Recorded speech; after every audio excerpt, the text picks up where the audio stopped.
नमस्कार मित्रांनो, मनी मॅनेजर्सच्या निफ्टी ॲनालिसिसमध्ये आपले स्वागत आहे। आज निफ्टी गॅप अप ओपन झाली 23,949ला आणि 23,911चा लो देऊन 15 ते 20 मिनिटांमध्येच 24,000 ही लेवल ब्रेक केली आणि अपसाइड मूव्ह करत 24,189चा हाय दिला। त्यानंतर स्लोली साइडवेज मूव्ह करत 24,125ला क्लोज झाली।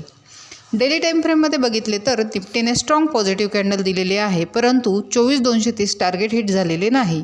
आता अपसाइड हर्डल 24,290 असून 24,750 हा रेजिस्टन्स आहे आणि 23,890 सपोर्ट आहे।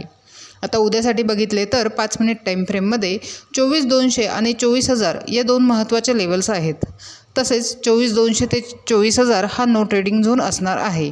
जर 24,200 ब्रेक झाले तर निफ्टी 24,290 पहिले टार्गेट आणि 24,500 हे दुसरे टार्गेट हिट करू शकते आणि जर 24,000 ब्रेक झाले तर निफ्टी 23,890 पर्यंत जाऊ शकते।